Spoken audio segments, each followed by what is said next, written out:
New Galaxy Broadcasting proudly presents Integrative Hermetic Health with Hugo Rodier, MD. In this program, we explore a powerful new paradigm for health from the standpoint of integrative medicine. In his practice, Dr. Rodier integrates the ancient Hermetic art and the enduring role of food as medicine with modern nutrition, but also allowing for the wide range of important health practices, including truly valuable medical discoveries, chiropractic, acupuncture, homeopathic, and herbal medicine. In this program, Hugo Rodier, an expert in intestinal health and nutrition, will help the audience discover an approach that focuses on actual cures, not the masking of the elegant simplicity of many health solutions for the sake of profit. Profit too long has been an overriding motive of the pharmaceutical companies, and sometimes, sadly, by many in the medical establishment today. Welcome to today's Integrative Hermetic Health Show. My name is Johnny Bluestar, and I'm happy to assist our host, Hugo Rodier, an integrative medical practitioner with a specialty in nutrition and gastrointestinal disorders. And while it is true that Hugo is a medical doctor and a relentless health researcher, his goal in life and his medical practice has always included, shall we say, an existential component, a striving to understand one's individual place in the universe and, if you like, the meaning of life. Hugo does not feel that you can at all realistically separate the question, who am I, from health, happiness, and even personal liberty. Today we will join Dr. Rodier as we explore this question in regards to a way to unlock the door to the whole person and the grandeur of the human adventure. Good morning, Dr. Rodier. Good morning, Johnny. Thanks for having me. Well, I'm really pleased to be here and to listen to some of your thoughts on, as I said, the grand human adventure and who am I? Well, Johnny, that introduction was really touching. You know me better than my wife. Oh, my God. Yeah, that is just very, very touched and complimented. And I hope that my patients and our listeners can understand, appreciate what you just said about medicine and health and a visit to a doctor's office involving all these issues for true healing. In fact, you've been to my office. You know, when you walk in, it doesn't feel like a clinic at all. You know, it feels more like a psychologist's office, I hope. The pictures on the wall. True. Yeah, the pictures on the wall, the furniture. There's nothing clinical about it. No white walls or hard. What's the word for the cement, the floor you find in clinics? So antiseptic and marbled, like, you know. It's more like visiting like a home, exactly. If you like, or perhaps a psychologist's office. Yeah, right. There's a sense of, and also the way you deal with, at least me and my wife, we've gone there a number of times, and it's more, I don't know, it's conversation about your health and about other things. It's not just a straight linear type of scientific progression, you know? Right. It's not geared to doing something to you, but to trigger something in you. And I think that's essential for health. Health is about balance. In fact, that's what the word health means. Another way of saying is homeostasis, equilibrium, harmony, even beauty. So I try to make the office beautiful, which is another word for balance and all that. A balance of what? A total understanding of our place in the universe, who we are, how we fit in the grand scheme of things. If we're missing that, it's going to be so easy to violate our body, if you will, by eating poorly, by associating with people who bring us down, by entertaining thoughts that are not conducive to this balance and health. And so if we're not at a place where we feel connected to our fellow man and God and the universe, if you will, we will not make the best choices in the things that surround us and enter our bodies. And so we can talk all we want about diet and eating better, about cleaning our environment, about relationships. Yeah, people might get it and go home and try real hard, but they will not be successful if they don't catch that vision of balance and equilibrium within themselves, if they don't make it their own, if they don't own it. And so, of course, that would take hours, days, perhaps a lifetime to have an individual get all that. And most people don't, I'm afraid to say. But at least we can try. At least we can try to be an example to people. And then I think I've done my job.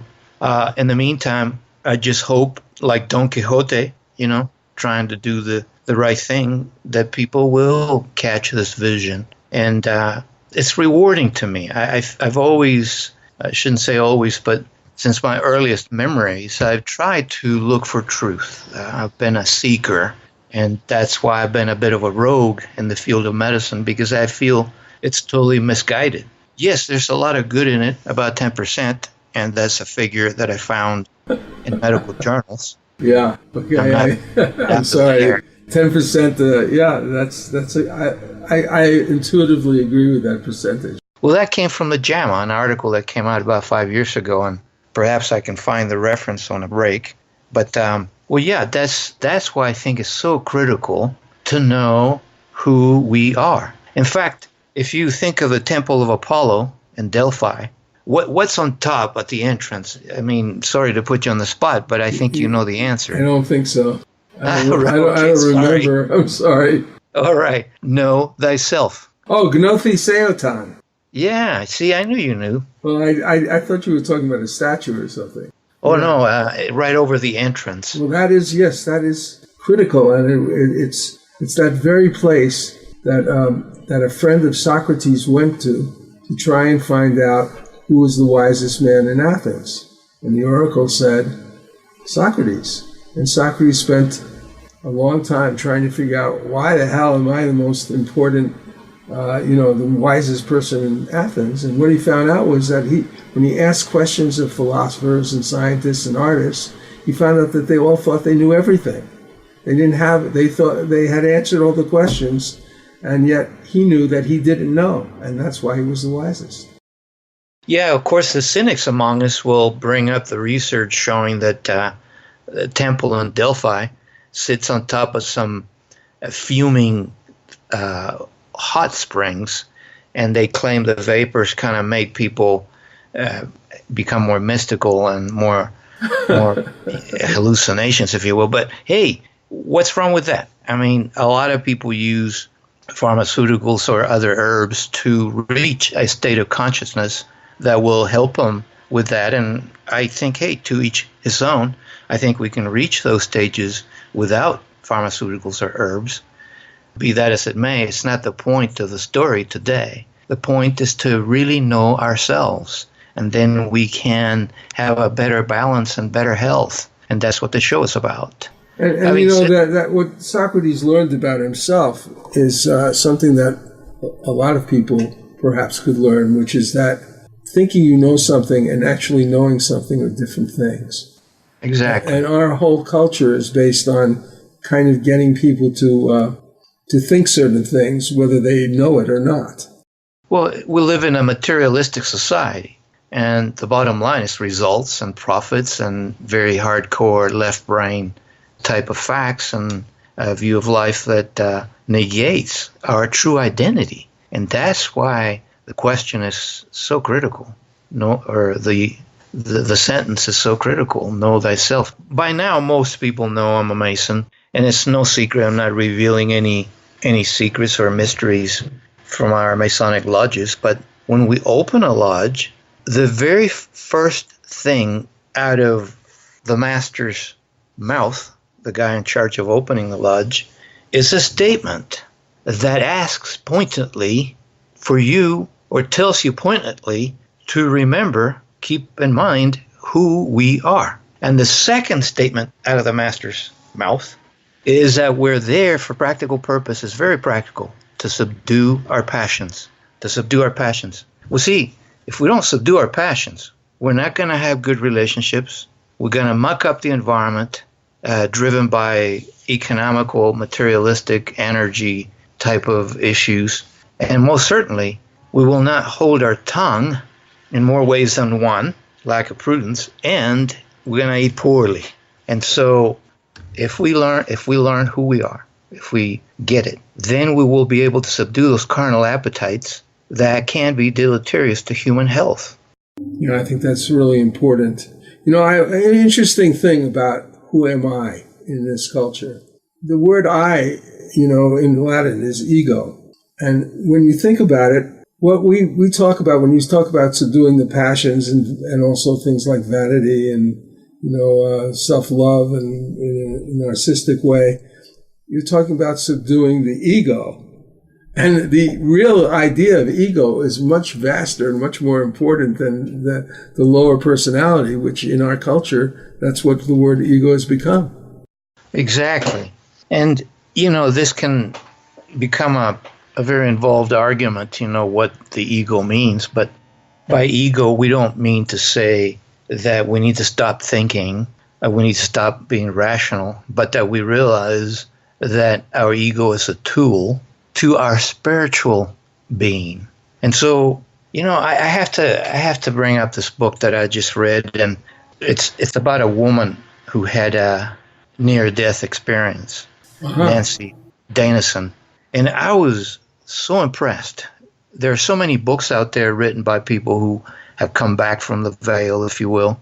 And I have not been impressed by any of those books because they get into a whole lot of dogma. They let their dogmatic training or brainwashing, if you will, influence what they see beyond the veil. But Nancy Dennison, Answers from the Afterlife, does not do that. And I was just so amazed to see that what she says she saw agrees with all the ancients, with all the mystics from the past, from our history.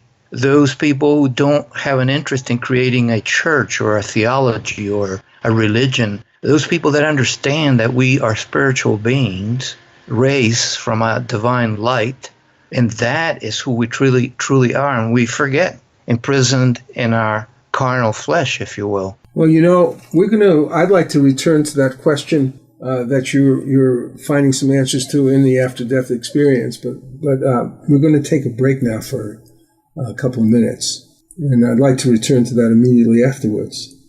Anyway, in this break, first of all, we're going to have a message about Patriot Games, which is a book by Ken E.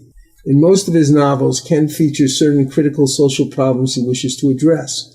One of these is called Patriot Games, this novel, which is basically upon the use of torture and interrogation. In many ways, this book discusses a very unpleasant side of human life, which also provoke in us questions about why we were brought into a place or plane that allows such inhumanity to exist. It is part of the existential picture which we need to unflinchingly address if we are seeking real answers. And perhaps some of those answers do lie in the after-death experience. This is Johnny Bluestar, CEO of New Galaxy Enterprises, a media content development company. The original productions by Amazon, Hulu, and Netflix in particular has opened up a new and powerful form of television that has both global income and still unexplored profit potential as convergence between offline and online media continues to blossom. We can help persons needing creative help to turn their ideas for television pilots into actionable, marketable scripts. There's probably nothing more exciting in the field of entertainment than these new vistas online as that capacity crosses more and more to the big screen, and the opportunities for instantaneous online projections of any type of media in that perennially popular venue. To learn more about New Galaxy, see samples of our work, or talk to us about your project, please go to www.newgalaxyenterprises.com and fill out the contact form. Patriots Act is a Brent Marks legal thriller written by Kenneth Eade, a novelist and attorney, often appearing on Threshold Radio. It's about Ahmed, a naturalized U.S. citizen formerly of Iraq, who was sent to Guantanamo Bay detention camp with no real knowledge of a crime he has committed. Brent Marks, a California attorney, is originally hired by Ahmed's wife to fight for his release. The novel opens with a convincing mock execution, a mode of torture meant to break down a prisoner in a brutal and traumatic way that foreshadows Ahmed's actual death in the hands of his accusers. Ahmed felt the butt of the rifle strike his spine as his knees buckled and he hit the floor. Move faster, Haji. Up against the wall. Stop there. Good, listen up. My name is Sergeant Brown. You're here because you refused to cooperate in interrogations. The decision has been made to execute you by firing squad. Wait, I'm an American citizen. Ahmed felt the black bag ripped from his head and for the first time faced his aggressors. He found himself facing a man in camouflage fatigues, holding an M16 to his chest.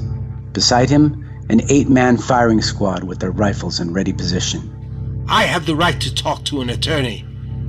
This is all a big mistake.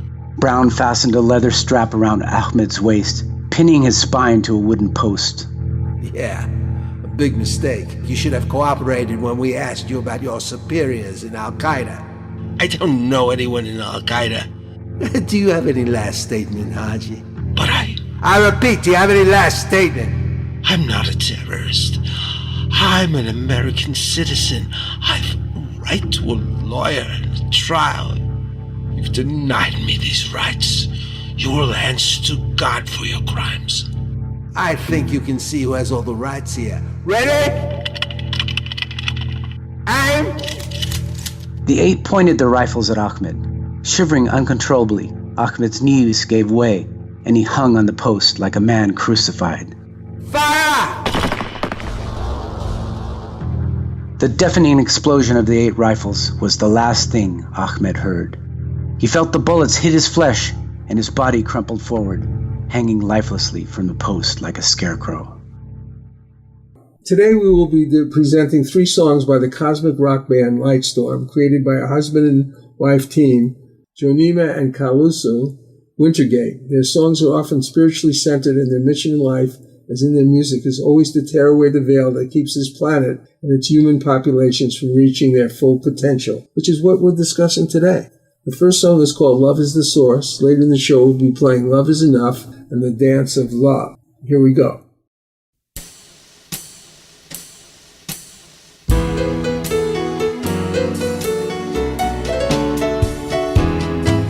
The glorious sunset dissolves into night.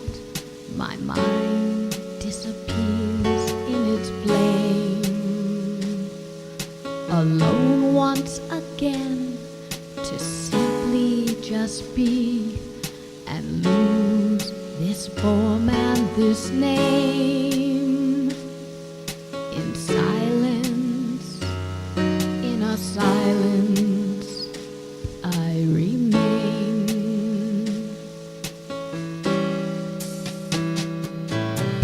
Love is the source, the fire that burns.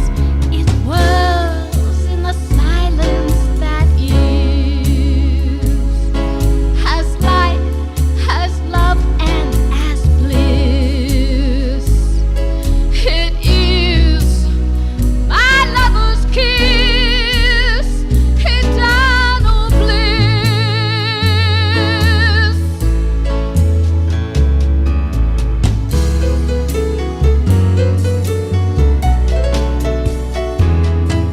All dreams and desires will drown in the light.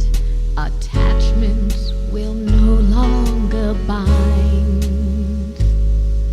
The ego will die in the fire of love when silence erases the mind. True silence, inner silence, we will find.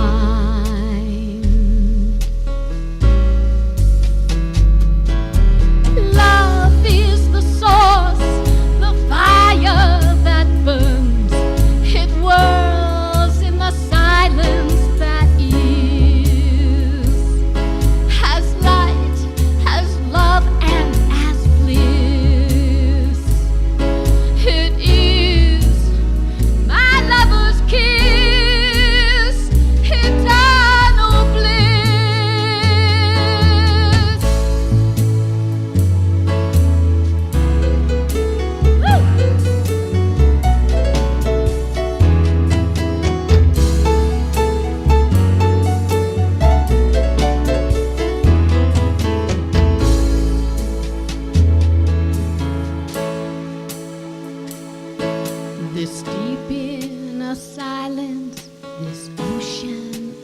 love embraces us all in the end.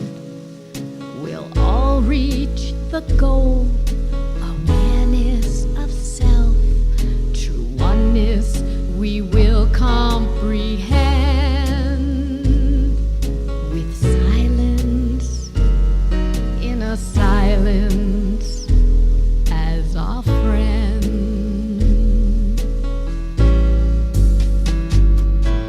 Love is the source, the fire that burns. It whirls in the silence that is. As light, as love, and as bliss. It is my lover's kiss, eternal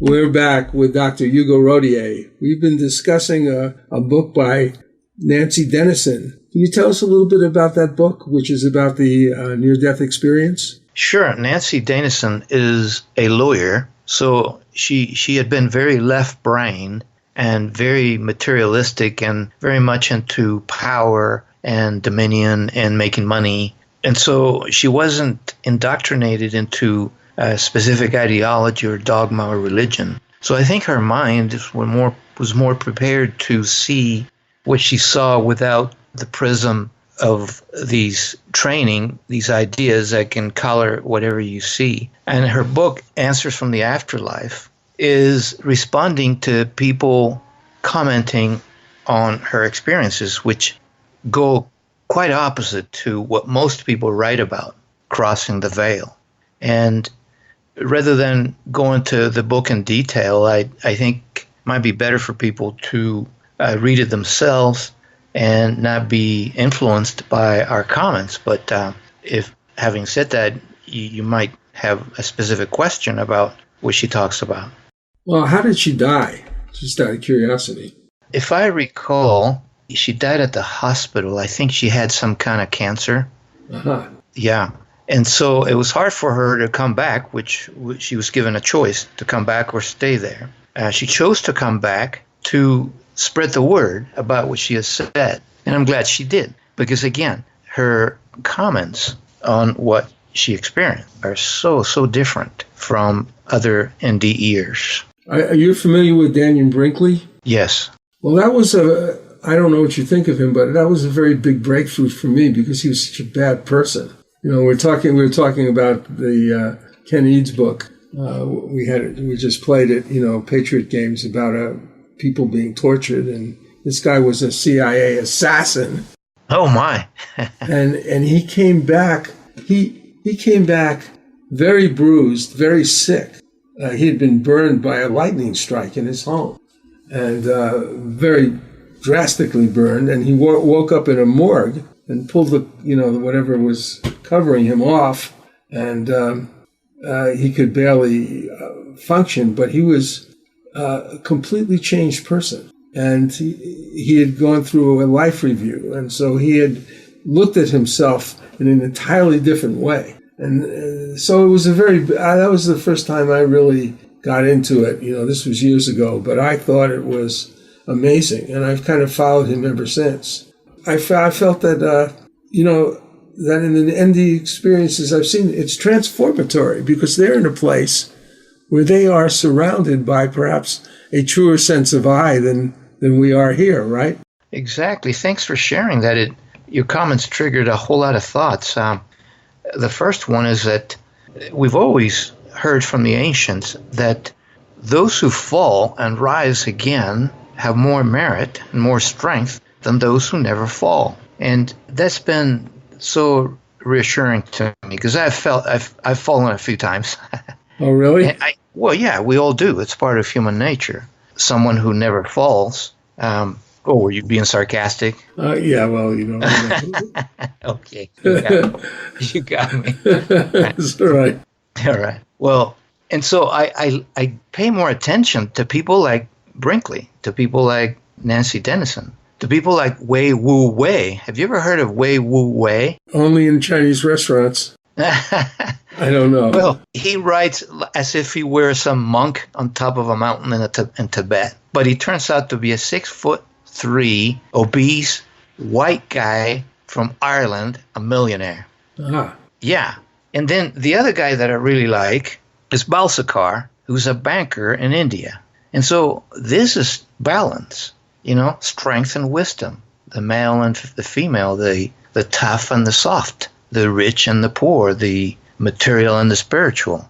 And so we always run the danger of creating the impression that we don't appreciate the material part of life. No, we're talking about a balance here. And so I talk about these things with my patients at every chance I get, because most of them come in saying, Doc, I couldn't do your diet. I couldn't get off sugar. I said, whoa, that's okay. I'm glad that you came back and told me about it. But let me tell you about Atlas, is the next thing out of my mouth most of the time. Okay. Yeah, Atlas, whose mother was Gaia, as you know, Mother Earth. Right. Okay, so Hercules turned out to be a weakling, a pushover. And he's always whining that people were beating up on him. And so finally Gaia says, okay, Hercules, listen, from now on, every time you're pushed down and you fall and strike me, Mother Earth, and fall to the ground and touch me, Mother Earth, you'll get up stronger. You'll fall, touch me, get up stronger. Fall, get up stronger. Fall, get up stronger. And that's how we learn. I mean, most of us learn by at the point of the boot, if you will. Very few get it from the get-go, but most of us learn by falling. Yeah. And so I tell my patients, this is who we are. We're trapped in a body that has passions and appetites that are there for a reason, for survival. So instead of negate them, let's sublimate them or roll with it and subdue them, not negate them or hide them. As you know, repression is a terrible master. So all these things can be boiled down to knowing who we are. And of course, listeners have their different religions and ideas, and whatever they can come up with, as long as it's the divine conquering the material, we're good with that, because that's a message we hear from all religions and theology and philosophies. I'd like to point out that I'm going to read something. It's just a few sentences, but it's about near-death experiences. The oldest surviving explicit report of an NDE in Western literature comes from the famed Greek philosopher Plato, who describes an event in his 10th book of the legendary classic, The Republic. Plato discusses the story of E.R., a soldier who woke on his funeral pyre and described his journey into the afterlife. But the story is not just a random anecdote for Plato. He integrated at least three elements of the NDE into his philosophy: the departure of the soul from the cave of shadows to see the light of truth, the flight of the soul to a vision of pure celestial being, and in subsequent recollection of the vision of light, which is the very purpose of philosophy. So you're talking about a really big experience with, the people like Nancy and Danyan and her. That experience of themselves is not just a little thing. It's quite different on the other side, but also sometimes in this lifetime with people who discover this extra dimension of themselves, this extra consciousness. Exactly. So I'm glad that you brought that up, philosophy, the Greeks. It turns out that, as you probably know, the Greeks got everything from Egypt through Pythagoras, who'd really understood, I think he did, the mystery of Giza and the Sphinx. It turns out that all of those were born in Heliopolis, which got all the priests there got all their information from Helwan, south of Cairo, which has been 100% linked to Göbekli Tepe. So we're talking about very ancient stuff. And so let me backtrack a little to the Sphinx, the mystery of the Sphinx. Here we have a figure, a monument, that mixes man, bird, bull, and lion.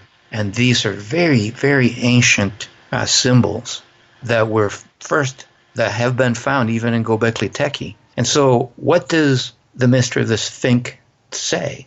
To know, to will, to dare, and to be silent. Ah, okay. And so that's a very important concept. Right. So that's why, Johnny, in more than one occasion, I've told you how I have mixed feelings about talking so much. Because in my old age, I cherish being silent. I think as much as we want to talk, and somebody has to talk, the bottom line is people will get it at their own pace. All we can hope to do is to tweak someone out there into looking into these things a little deeper and learn from themselves. So let me again backtrack to the Sphinx. What are the symbols? Well, you have in the east, you have the lion, a symbol of wisdom. In the west, the bull, a symbol of strength. In the south, a man, a symbol of balance of the two, strength and wisdom. And in the north, a bird. And the bird that aligns on a pillar is a symbol that we first find in Göbekli Tepe. And that is a symbol of Cygnus, the Milky Way, how souls come and go up and down the north ecliptic. And that's where the birth of souls occurs. I mean, these are just symbols that the ancients figured out looking at the skies. And so by focusing on the north, a place of darkness, they called it, then we're totally focused on who we are, where we come from. Know thyself was the dictum of the sages. And I think if modern man doesn't get these simple things and continues to play on their iPads and smartphones and are hell-bent on transhumanism and becoming a Borg, we are going to be in deep doo-doo. Well, we're going to continue with this discussion, and I'd like to get back to the to know, to dare, to will, and be silent, and what that might mean for understanding the sense of I. We're going to pause for a few messages now, followed by Lightstorm's Love is Enough. My company, New Galaxy Enterprises, is a California corporation specializing in the creation of media and promotional content.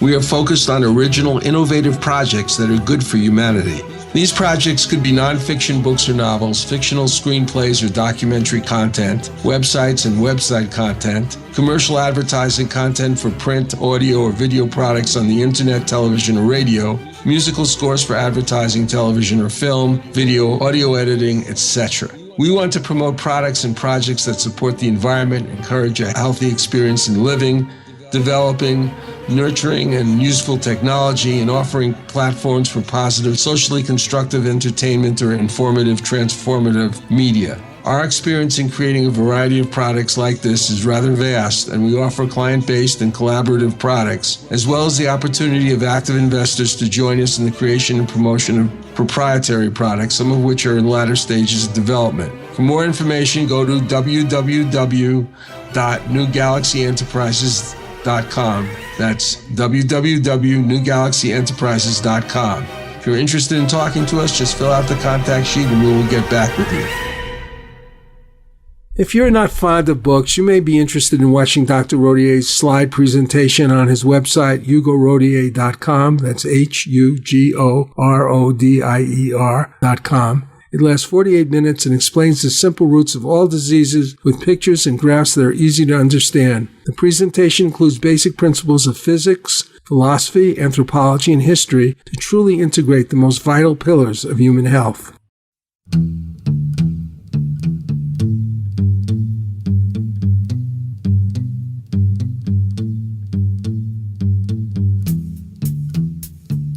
I can feel your quiet worry when you look into my eyes.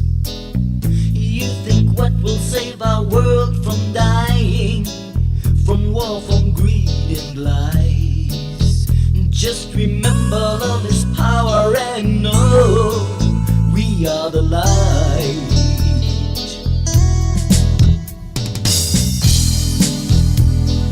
I can sense your deep compassion rising from your heart and soul, for all those hungry, lonely children who seem hurt and lost without a goal.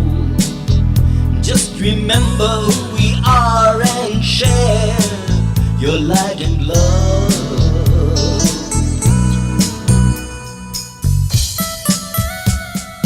Got to hold on to the truth, dear. Inner silence points the way. Simply trust your intuition. It's God's voice guiding us each day.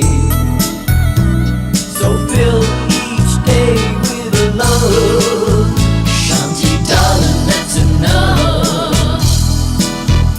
So fill each day with love. Shanti, darling, that's enough.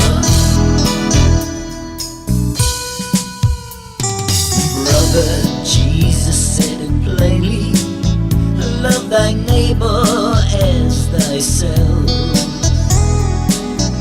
Loving service will soon bring us face to face with our God self. Just remember we are spirit and know we are one.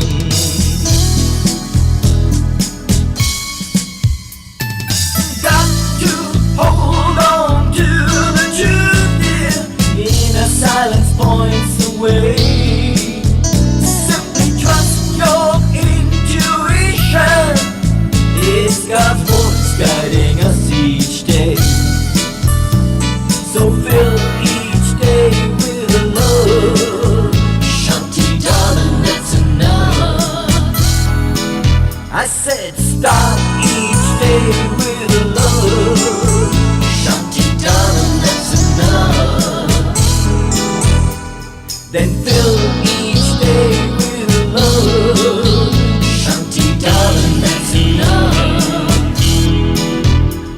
Now end each day with love. Shanti, darling, that's enough. Yes, fill each day with love. Shanti, darling, that's enough. It's very interesting. In our last conversation, you were talking about the meaning of the Sphinx, and you identified these different creatures, including a man, the lion, the bull, the man, and the bird, to the statements to know, to dare, to will, and be silent. I have struggled with the meaning of that for a long time, but I think in my struggles, I came up with an interesting insight. You see, I think that people who practice certain types of what I would call lower magic, they try to will things to happen, in the sense of they say, I know I want this, I'm going to try and get it, I'm going to will it, make it happen, and then I'll be quiet, and somehow it will manifest. But I don't think that's the real way of understanding to will, because I think to will means to pass this desire, this hope, this even feeling of certainty into your higher nature, which is something you can also be conscious of besides your lower nature. So I think that what's happening there, if you understand it, it's a very powerful tool of manifesting your higher nature here on Earth as well as in other levels. I 100% agree. I'm so glad to hear you say that, because I recall this whole thing, at least in our generation, was rehashed by the Celestine Prophecy. Do you recall that book? Yeah. Mm-hmm. And I never felt good about that. It seems so juvenile to kneel down and say, this is what I want, and God, you're going to have to give it to me because I really will it.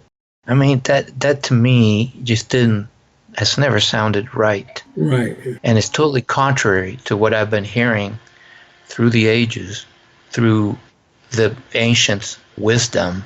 So I'm glad that you said it. Now, go ahead. Well, I think that one of the biggest, another big stimulus in that way, which I don't agree with either, it would be The Secret. Exactly, yeah. And I always felt, actually for me, the big breakthrough came, and, I managed this group called the Wayne Dyer Experience, where Wayne Dyer speaks of, he speaks of the intention. And he says, what you got to understand is intention is a field. It's like a field of energy. And he's quoting Castaneda. But what he means is that your sense of I, what Dyer calls your source, what other people may call many things, including God, that part of you, that part of your I, that expansive part of you that is connected to God, is where all the action really is. And so, yes. So when you try to force it with your ego, you get some I think you often get really bad consequences. Exactly. So going back to the Sphinx, you have wisdom, the lion, to know these things, who we are. Then you have the strength of the bull. Well, we're not going to deny that we are material people and we have an ego. It's a matter of balance, representing by man in the South. Uh-huh. And so to know is wisdom. To dare is the bull, strength. Right. To will, to put it all into action in a manner that is taking into consideration who we truly are, is the man. And then we become silent in the north, the bird. Mm-hmm. And so it's the same thing. In fact, the riddle goes, the Sphinx riddle, if you recall, walks on 4 legs, then 2, and then 1. And you know the answer to that, I'm sure. The Sphinx, right? Right. Well, it's man, because we first crawl on 4 legs, then we walk on 2, and then when we're old, it's 3. We walk on 3 because of a cane. So we finally recognize when we're old or wise, ideally, is that we need to lean on that consciousness and have its will, its desires, its plans supersede ours. And that's something very hard for proud men to understand. Well, I think part of the problem is that we really have, in a certain sense, a difference between our lower and our higher self. They're both us. Exactly. For me, I think I've had some glimpses, and maybe sometimes on a regular basis, but I'm still inured in this lower aspect of myself a lot of the time. And so I began to realize that this higher part of me has a different way of thinking and looking at things than this lower part of me. And so sometimes when I get really upset about something, I can stop and start seeking that other level of myself. And it does actually work, because I will actually start changing my thinking. But it's taken a long time to get to even this point. Exactly. And that's why the 4 cardinal virtues are also points of the Sphinx, the 4 points of the compasses: temperance, prudence, fortitude, and justice. And so if you work those words around, you'll see that they fit strength, wisdom, balance, and the silence in the north. Meaning that when we are fully aware who we are, these 2 parts of our natures, the higher and the lower, the material and the spiritual, yes, we'll have all those passions. Yes, we'll have all those appetites. Yes, we'll acknowledge them.